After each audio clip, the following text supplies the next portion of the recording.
everyone, and welcome to today's webinar, Amp Up Your Marketing, Track What Works and Ditch What Doesn't.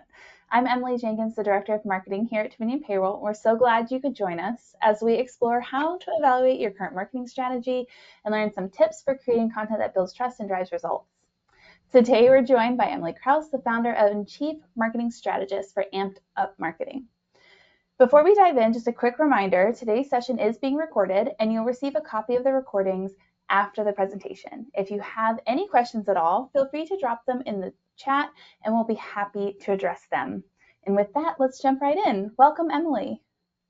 Thank you so much, Emily. I am so excited to be here today and really want to thank Dominion Payroll for offering this extra added value to your clients and to our community. I can personally share that Dominion Payroll is not matched in their industry with the level of service that they bring to their customers and their clients. So I'm super excited to be here with all of you. I am Emily Krause. I have been in marketing for over 25 years. Most of my career, I worked in-house across various industries as their marketing person, either leading or building teams. I've spent time in law firms. I've spent time with IT consulting firms, associations, and most recently was the CMO of a finance firm. And about 18 months ago, I decided to leave my in-house role and start Amped Up Marketing. So I work as a fractional CMO, marketing consultant, and executive coach. On the marketing side, I help organizations amp up their marketing efforts to achieve their business goals. And on the career side, I help coach people who are looking to elevate their careers. I also serve on the board of the American Marketing Association here in Richmond as the president-elect, which, by the way, is a great resource in our community for marketing thought leadership and to find your marketing people. With that, I want to go ahead and dive in. Marketing can do so many things for an organization, but where the magic really happens is focusing on what you need it to do for your organization and ignoring the rest. The goal of today is to help you evaluate your marketing program, ditch what isn't working, and amplify what is. There's a lot of content in these slides, but I also want to hear your questions so I can make sure that this is as useful for you as possible. So please chat your questions in if there's something you want to dive in deeper on. Today, there are more marketing channels than ever, and they continue to evolve so rapidly. There's so many trends that pop up faster than you can blink. And then, of course, there's all the traditional marketing tactics that have been around forever. Thought leadership, direct mail and newsletters, social media, digital marketing and programmatic, email marketing, event marketing, traditional advertising, and then you have the SEO stuff and the SEM stuff and loyalty and retention programs. There are so many things marketing can do, and it can be really difficult to know where to start. It can also be really easy to spread your resources so thin that things aren't feeling effective. The cost of failing marketing efforts can be super high for organizations, though. According to WARC, which is a world leader in advertising and branding, 70% of advertising campaigns fail to generate meaningful ROI for organizations. That is an outstanding number. Additionally, 34% of marketers admit that they rarely measure ROI on their campaigns, which just ends up leading to uninformed decisions and ultimately can waste your budget. There's so many marketing pitfalls that organizations can fall into, and it's really easy to find them. Not tracking or having metrics to understand what's working and what isn't, diluting your brand with inconsistent messaging across your platforms, trying to talk to everyone instead of honing in on your ideal target market, having too many social media profiles without any engagement. This is a big one I see. If you're not posting and engaging consistently, the channel probably isn't working for you, and it's a whole lot of work for very little result. If you don't have clear calls to action in your ads and messaging, your clients don't know what you want them to do, and they may do nothing. Additionally, the best lead generation campaign in the world can fail when there's no follow-up to close the sale or the deal. I also see set it and forget it a lot. especially when those salespeople are coming in and packaging that kind of one size fits all, we'll do it all for you. Ineffective marketing, another big contributor is being locked into long-term agreements where you can't flex when things aren't working. Marketing needs to be flexible so that you can invest in what works and cut what doesn't. There's also that if you build it, they will come notion. Let's put a website out there. Let's start a podcast. Let's start a blog series. This is rarely effective. Content marketing needs marketing and advertising so people know it's there. A lot of times this can be vanity marketing. And I think especially if you're in a service industry where you have thought leaders, everybody wants a podcast. Everybody wants to see their face out there. But you need to make sure that you can invest in promoting it. I also hear so many times people think that the marketing they need to do for their business is prescriptive. We have to have a website and 3 social platforms and a newsletter and a podcast. But I would really challenge and question you to think about whether or not these are being effective for you. Another pro tip is knowing your budget. If you don't know what you can and what you're willing to spend, it can be really difficult to figure out how to actually implement anything. So much time can be wasted if you don't share your budget up front with your vendor, especially in the quoting phase. If you're thinking 1,000 and they're thinking 10,000, you're going to have total misalignment and sticker shock, and you're just wasting their time and your time instead of focusing them on what you want to accomplish with the money that you're able to spend. So what should marketing do for your organization? I like to look at the marketing maturity journey when I start to assess with my clients where they are and where they want to be.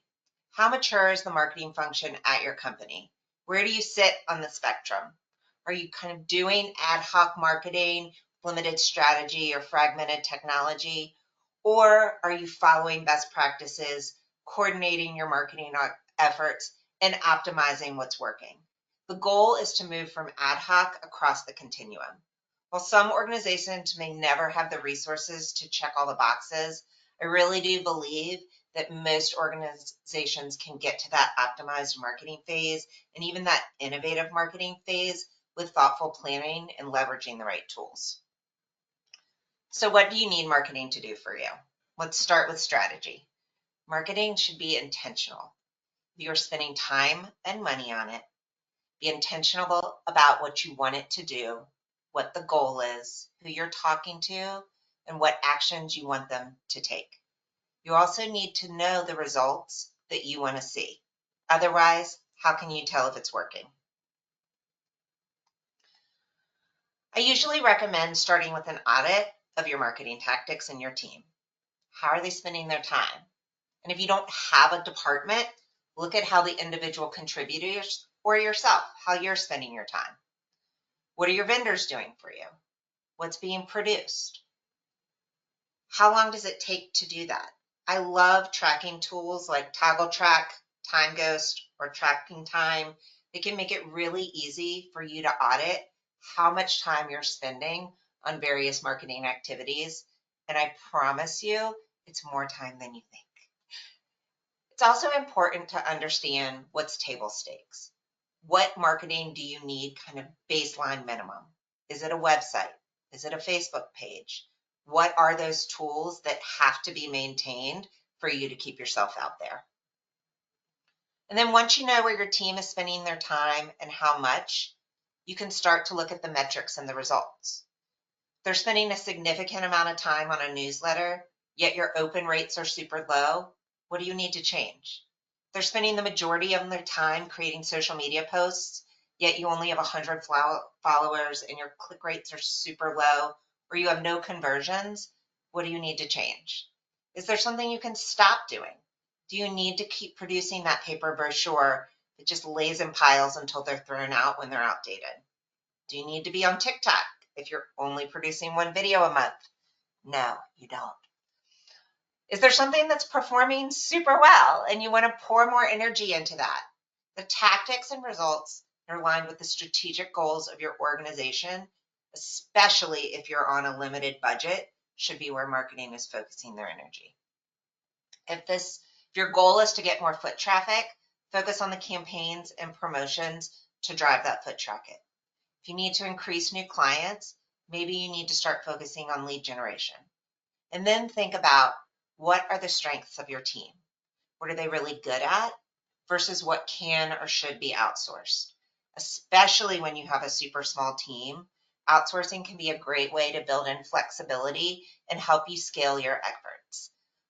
If the team is really great at generating great creative ideas, but their graphic design execution falls short or takes up too much time, maybe you need to find a freelance graphic designer. Another thing I would look at is the tools you're using. And do you need to invest or change those to improve efficiencies? How long does reporting take? Can it be automated? When I was in-house at the finance firm, the marketing department shut down essentially 1 month every quarter to manually produce client reports. The client reporting was a necessary business function, but it was a huge drain on our internal resources. Additionally, it created huge business risk because they were being created manually instead of automated. While automating this function took time and financial investment, it reduced business risk and it gave the marketing team over 640 hours a quarter back in functional time where they could invest in creating campaigns that brought in new business. Do you have tools that you aren't using or that you're only using one feature? Does the team need more training to get the most out of the tools that are available to you? I highly recommend doing regular refreshers with your team on their core marketing technology, or taking advantage of the free online trainings that a lot of these tools offer, because the more you're using the tool, the more efficient your team can get. So I recommend starting with the assessment so that you know what's going well, what isn't, and where you can uncover your opportunities. So next comes strategic alignment. So often what I see is marketing for what I call marketing's sake. It's a whole bunch of activity with little results. Marketing can do so many things, but if they aren't intentional and aren't aligned with the strategic goals of the company, it's all for naught. Companies with strong alignment between marketing and the rest of the organization report 208% more revenue from their marketing efforts than those that don't have that alignment. Additionally, LinkedIn says that if there's misalignment between sales and marketing, it can cost businesses up to $1 trillion annually. It's insane. Strong alignment starts with knowing and understanding the goals of your company, and then aligning marketing goals directly to those organizational goals. Especially if you have limited resources, if you can't point a marketing effort directly back to a business goal, marketing probably shouldn't be doing it. Strong alignment helps with prioritizing resources in both time, effort, and budget. I like to start with the organization's strategic plan and go from there. Design your marketing strategy and tactics around the business needs. When you have that North Star that you're working towards, it's so much easier for your team to prioritize, to set goals, and to assess return on investment. Additionally, when marketing efforts are tied to business goals, they make it so much easier to track. What is the one thing you need marketing to accomplish this quarter for the business?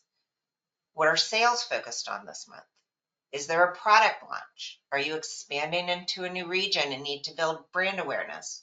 Do you need to focus on client retention, or do you need to get foot traffic? Make sure you also understand your sales cycle. Is it long? Is it short? Is it transactional, or is it relationship focused? Understanding your sales process really helps you evaluate where marketing can come in and enhance and help drive business results. If your sales process and pipelines aren't well defined, I say now is the time. If you don't know your process, how can you improve it?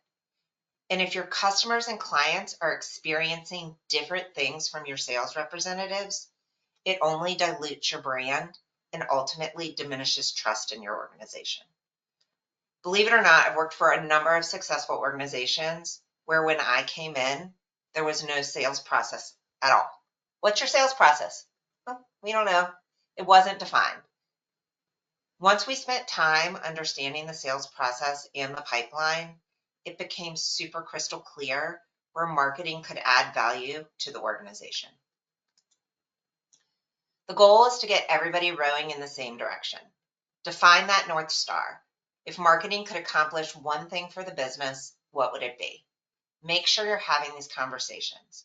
Talk about what's working, but also talk about what isn't. Make sure you're involving marketing and strategic planning, even if they're just there to listen. Integrating marketing leaders into the strategic planning process helps ensure that their initiatives support the overarching business goals. Additionally, establishing frequent and transparent communication with your marketing team helps align on vision and priorities. And if you don't have a marketing team, create space and time to talk about marketing efforts as they align and roll up to your strategic goals. Transparent communication of goals is so important. I'm a firm believer of transparency where everybody knows each other's goals and the department goals, and so that everybody is working towards the same thing. When everybody is working towards the same goal, your organization is more set up for success. Also, when you align marketing efforts with your customer needs and preferences, it can help drive engagement and loyalty. And if you look for cross-functional collaboration and get everybody feeling like they're functioning as the same team, it can become easier to accomplish your goals. I love SMART goals. I'm a huge SMART goal nerd. I'm sure most of you are familiar with SMART goals: specific, measured, achievable, relevant, and time-bound. I like to always set SMART goals for marketing departments that can tie directly back and point back to an organizational strategic goal. And then I like to prioritize those goals, high, medium, low, so that the team knows where to focus their resources, especially when everybody's busy and there isn't a lot of time. Once you know your goals and know where they're prioritized, then you want to set your metrics, your key performance indicators or KPIs, so that you can track whether or not it's working. Sometimes these are quantitative, sometimes these are qualitative, and you just have to check that it was done. But if you don't have something that you're tracking towards and measuring, you'll never know if it was accomplished, and especially on the marketing side, you'll never know if it was effective. Another thing that I like to do is have regular status check-ins on these goals. Marketing does need to be flexible. You need to be able to pivot when things aren't working or organizational priorities change or something in the environment changes and reprioritizes business goals. So I like to have these regular check-ins, whether you're doing it on weekly meetings, monthly meetings, quarterly meetings, where you just do a status update, red, yellow, green. Are we getting it done? Are we on track but not there yet? Or do we have a roadblock and we've got to get that roadblock out of the way in order to accomplish this? It helps keeps the team focused and keeps everybody remembering what their high priorities are. It also allows you to evaluate and pivot if things aren't working.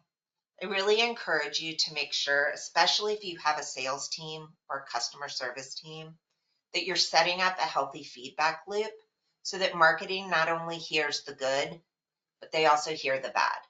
Or that you aren't just demoralizing your marketing team by only letting them hear the bad and never letting them hear the good and hear what's working. And if it's not working, that's okay. Rather than going all in on a new initiative, I really recommend starting new initiatives iteratively and testing campaigns. Starting small is a great way to preserve budget and give yourself flexibility to pivot or invest more. I encourage you not to be afraid to try new things, but just be ready to pivot if it's not working. And just a pro tip, when you're buying media, SEO services, SEM services, digital marketing, make sure as part of your negotiation, you're clarifying and understanding upfront what data and insights your vendor is going to provide to you and how flexible the program is. I'm really a huge fan of programmatic digital marketing buying versus traditional marketing buys because everything's trackable, it's targeted, and it can be shifted based on performance and what's working. Audiences and their attention are so fragmented these days, and the way people are consuming entertainment and information are all over the place. So programmatic isn't just about digital ads. It's display, it's traditional TV and cable, it's outdoor, it's digital, it's retargeting, it's apps. It's so much more. It points your messaging where your audience is consuming it. So if you're spending time on it, you should be tracking it. I believe that goals and KPIs can be qualitative and quantitative. Focus groups and surveys can be a great way to get feedback in an inexpensive manner, especially when you want to gain some qualitative insights. Some examples of useful KPIs are email open rates, website bounce rates, conversion rates, customer acquisition costs. When you're looking at social media, so many people look at likes, but really that can be a vanity metric. Engagement is a much better tool to tell you whether or not the audience you're looking for is actually engaging and responding in your posts. You can easily research your industry and research benchmarks for best practices. So if you're looking at what is a normal email open rate for my industry, quick message in ChatGPT, a quick prompt can help give you and really hone in on the benchmarks that you should be working towards if you don't already have them. There's also a ton of tools that can help you with this tracking. If you're using a CRM or communication tool like MailChimp, many have analytics already built in and have open APIs that can help you connect all your tools together so that you can see kind of the result of you send an email, they clicked, they took this thing, then they did this, then they closed. So if you don't have your marketing tools connected, I would encourage you to spend some time there and see what can be connected so your analytics can tell you more and you're not having to work so hard on understanding the data. Zapier is a great tool that connects other tools that don't necessarily talk to each other, so you can automate functions and track conversions really easily. I'll share that I have found that all the changes to Google Analytics in recent years, especially the conversion to G4, has made it a lot harder to manage and set up Google Analytics properly. And so sometimes bringing an expert in to help you make sure you've got conversions set up, you're really understanding your Google Analytics around the tools you're using can be super helpful. But if you're using a website platform like Wix or like Squarespace, they have a lot of these analytics built in and may be able to give you a little more insight, especially if you have them tied to your CRM, than Google might be able to give you these days. I'm also a huge proponent of using UTMs, which are urgent tracking modules. Basically, it's a little snippet of code that you add to a URL, you add to your website, and it's tied to your marketing campaign. So that when somebody makes a click, you can see what happens next and you can track it all the way through. Tools like MailChimp, most email CRMs, Bitly, UTM Builder, they can all help you build these. And while it might take a little bit more time to create that special link for your email or for your social media post, when you do that, can really help you tie the story together. And so you know if your messaging is effective, you know if your frequency is right, you know what your drop-off rates are. Additionally, if you're producing and sharing sales materials digitally, document management tools, or even something as simple as Canva can help you create links to show you the interaction with your marketing tools and PDFs so that you know if the things that you're producing are actually getting engagement. Knowing what you're trying to accomplish and your team's capacity is important, and setting goals can help you stay focused. But if you aren't communicating effectively with your target market, the results can stop right there. Trust drives purchasing behavior.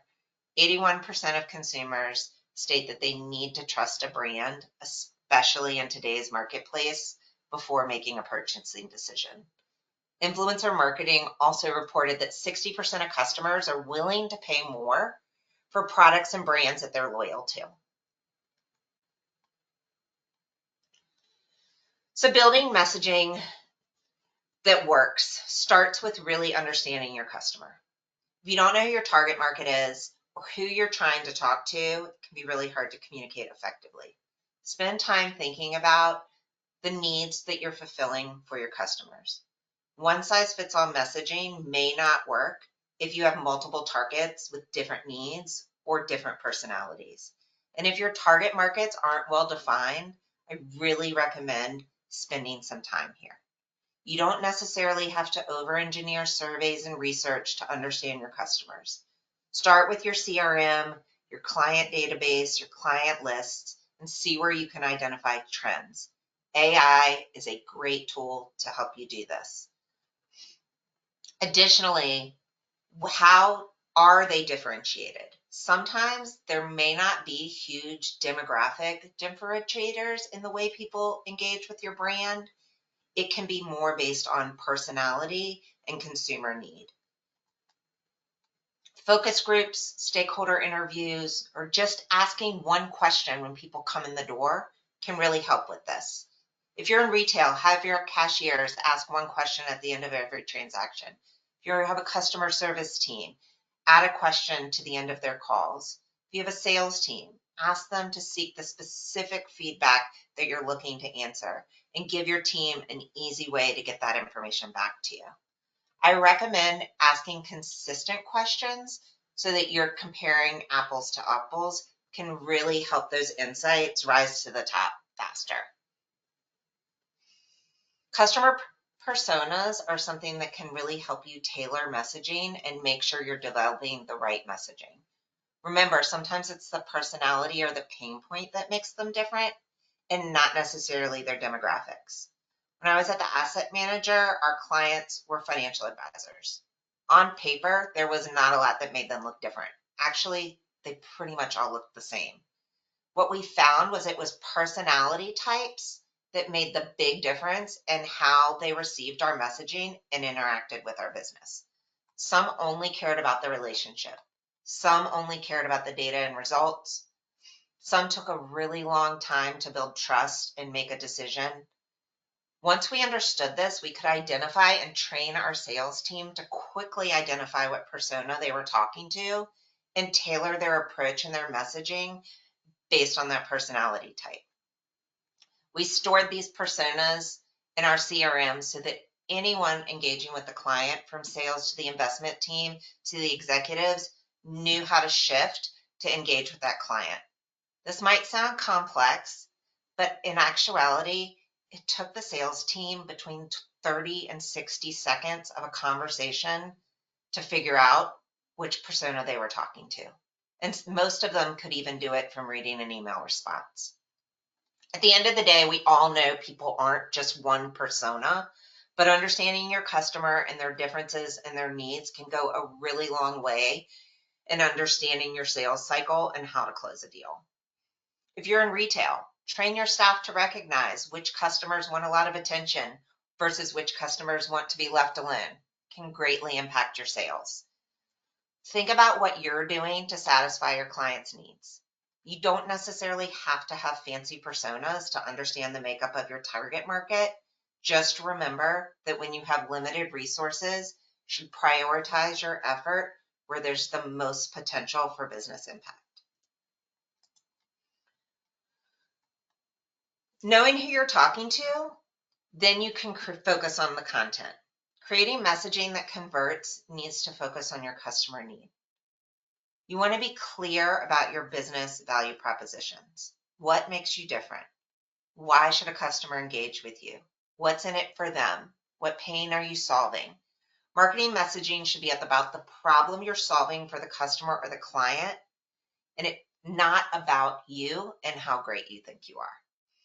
Be authentic and also be true to your values. Understand what your company stands for and be consistent there. This may mean not jumping on every trend or bandwagon. This may mean not being on every platform. Remember, trust drives purchasing behavior.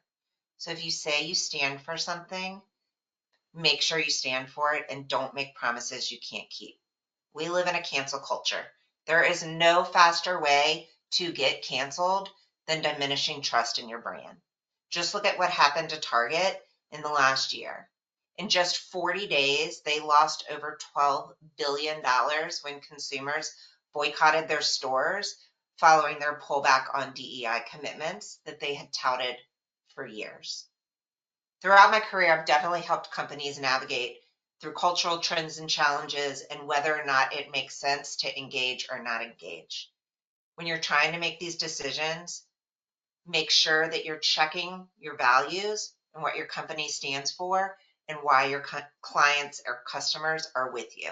Can really help it make a clearer decision about whether or not you should engage in a trend or comment on something that's happening in the world. Take some time to look at your verbal brand.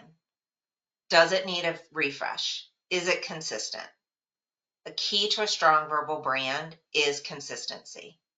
Tone, language, the words you use, the voice, it all matters. Avoid mixing mixed messages across different platforms. The verbal brand is something that can change over time.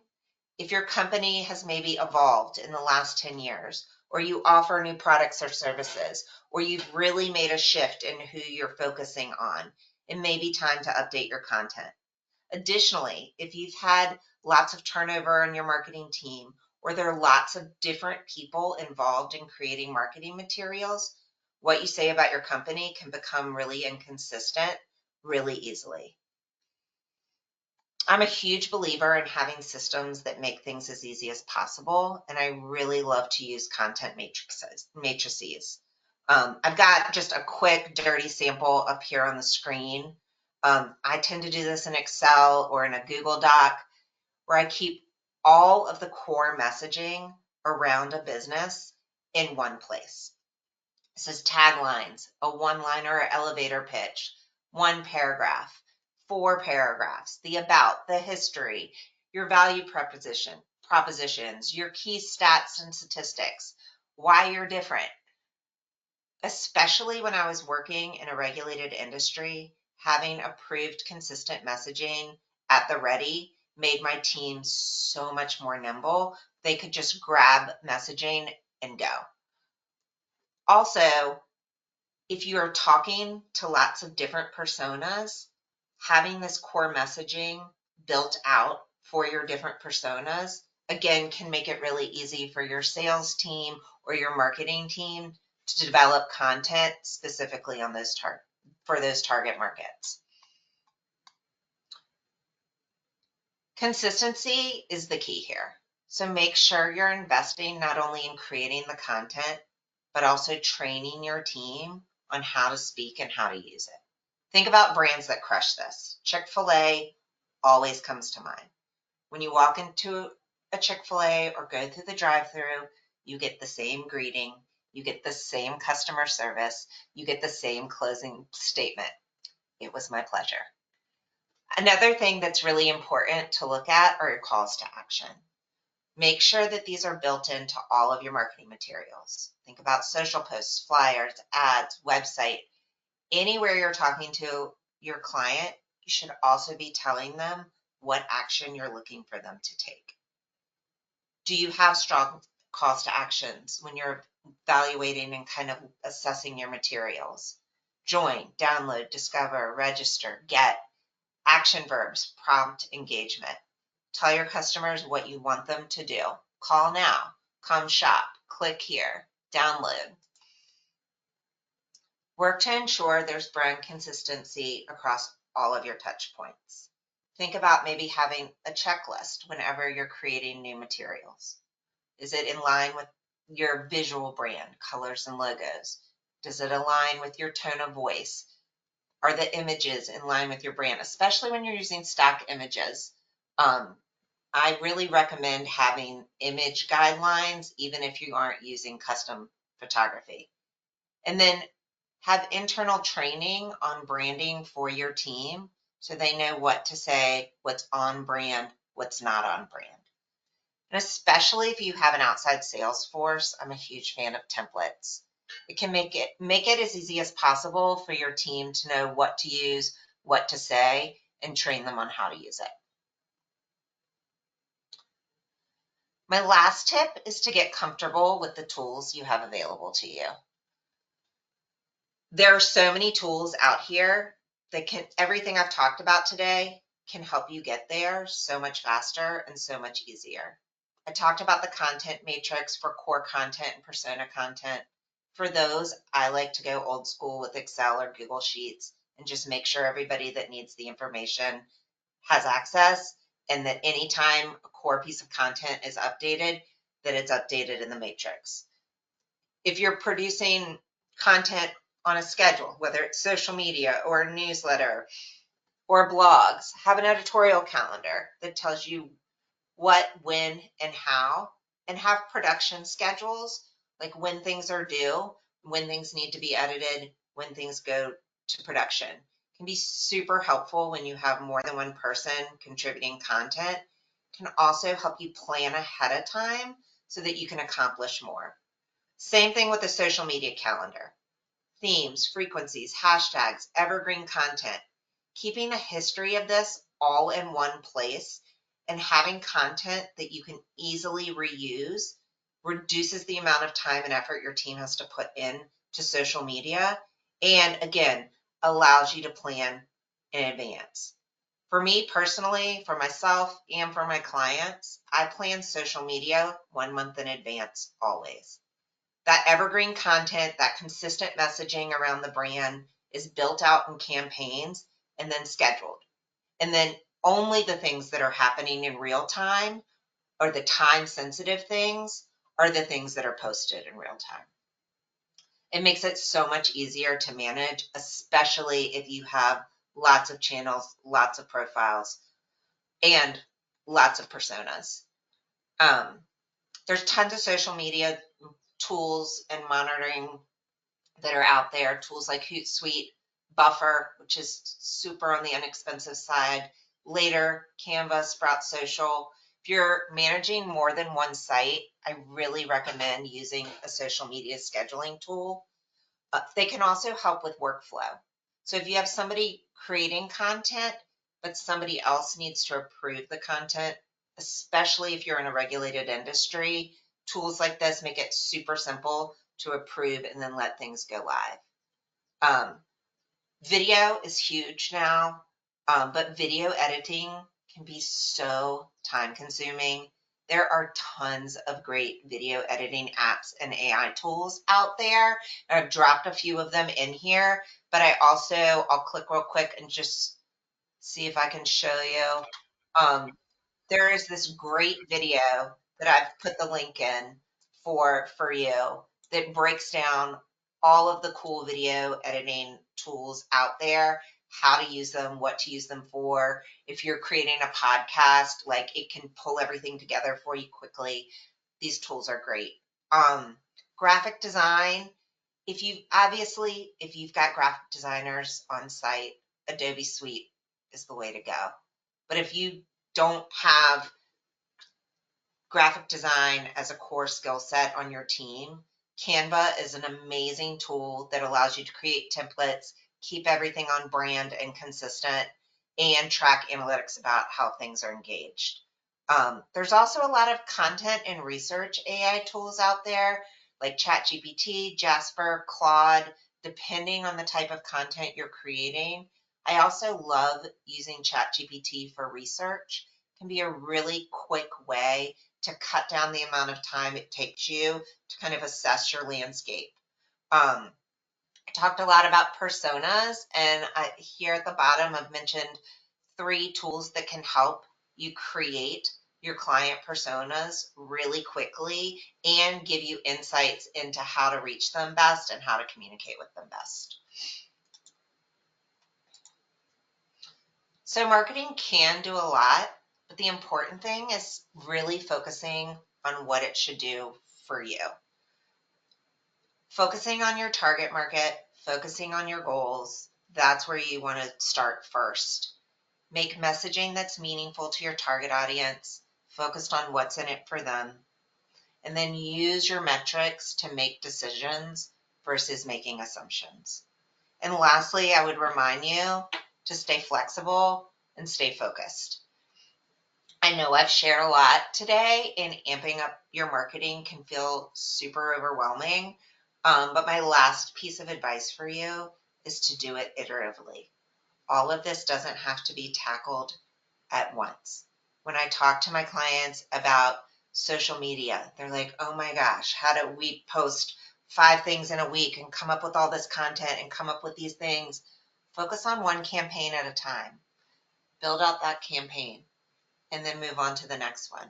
When you stay focused and think about the big picture, can really help you tackle the work iteratively and make it feel much more manageable. The key to SMART goals is that they're attainable. So take it one step at a time and stay focused on your customer. Thank you so much for spending time with me today. I would love to answer any questions that you have here, but my contact information is on the screen. You could feel free to reach out to me if you want to take a deeper dive on something or connect with me on LinkedIn. Also, if you'd like to receive the Amped Up Marketing newsletter, feel free to drop your email in the chat and I'd be happy to register you. Thank you so much, Emily. We did actually have 2 quick questions. I think we have a little bit of time that we can address them. So, as we've mentioned, a lot of our audience is small business, and someone asked if they don't currently have a marketing team. Do you recommend building out an in-house marketing team or start with an agent working with an agency? I would do an assessment first. I would think about what you, and if you need a consultant to help with that, I would start there. What are you trying to accomplish? And then you can figure out how much it costs. So do you need strategy first, but you can't afford to hire a marketing director or a CMO?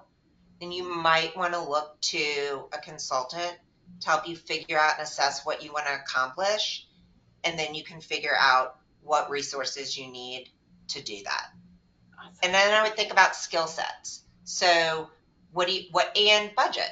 What can you afford in-house versus what is easy to ramp up or down based on the needs you have? Awesome. That's a great response. Do you have a recommendation for how you test and validate a campaign even before rolling them out at a large scale? Do you do any kind of testing? So focus groups are a great way to do that, and it can be formal or it can be informal. Like research can be super expensive, but it can also be really inexpensive and on the fly. If you have super loyal customers, that love to engage with your brand, they're a great place to start. Get their feedback. So if you're testing a new campaign, let a few people see it. See what they think about it. Or you can also do that blindly. Just randomly pull a group of people together to ask, what do you think of this? How do you respond to this? What do you think about this messaging? Do you trust this brand? So I think focus groups are a great way before you take creative live to see what responses are. I did that myself with my own logo. I went to an AMA coffee chat when I was trying to pick the logo for my company, and I brought the 2 of them with me, and I sat with people I didn't know, and I was like, hey, do you guys want to focus group my logo? And everybody was like, yeah, because we're all a bunch of marketing nerds. And so I showed my logo to people that didn't know me and didn't know my business and got their feedback, and that's what helped me decide what direction to take my brand. Awesome. Awesome. This one you kind of touched on earlier a little bit when addressing kind of the in-house versus agency, but they asked if you had any recommendations small businesses can stand out in a crowded digital space if they don't have large marketing and advertising budgets. It's consistency. It is consistency. You have to show up and you have to be part of the conversation. So my biggest recommendation around social media is limit the number of platforms that you're on with what you can accomplish and execute. Um, when I look at social media programs, it's first, where are your clients? Who are you talking to and where are they? And if you're not sure, again, ask the question. If you're retail and people are coming in, be like, random. So, or what social media platforms do you usually spend time on? If you have customers that clients that you can ask, do a quick survey and find out where they are. And I would start one at a time and then go from there.